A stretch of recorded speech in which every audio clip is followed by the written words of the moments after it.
એકવાર રસ્તા પરથી બે હાઇડ્રોજનના અણુઓ પસાર થઈ રહ્યા હતા. એમાંથી એક હાઇડ્રોજન એટમે બૂમ પાડી, મારો ઇલેક્ટ્રોન ક્યાંક ખોવાઈ ગયો. બીજા અણુએ પૂછ્યું, આર યુ શ્યોર?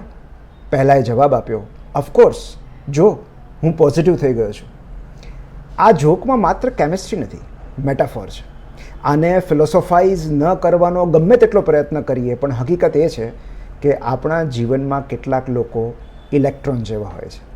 એમના નેગેટિવ ચાર્જને કારણે આપણી અંદર રહેલો પોઝિટિવ ચાર્જ ન્યુટ્રલ થઈ જાય છે.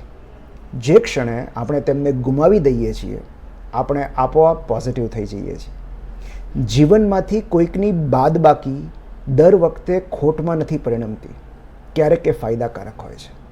હાઇડ્રોજનની જેમ આપણને પણ કેટલાક ઇલેક્ટ્રોન્સ આવશ્યક લાગતા હોય છે.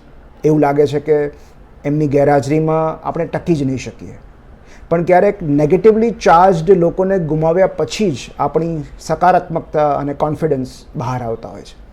ક્યારેક કશુંક ગુમાવી દેવાથી જ આપણે ઘણું બધું મેળવી લઈએ છીએ.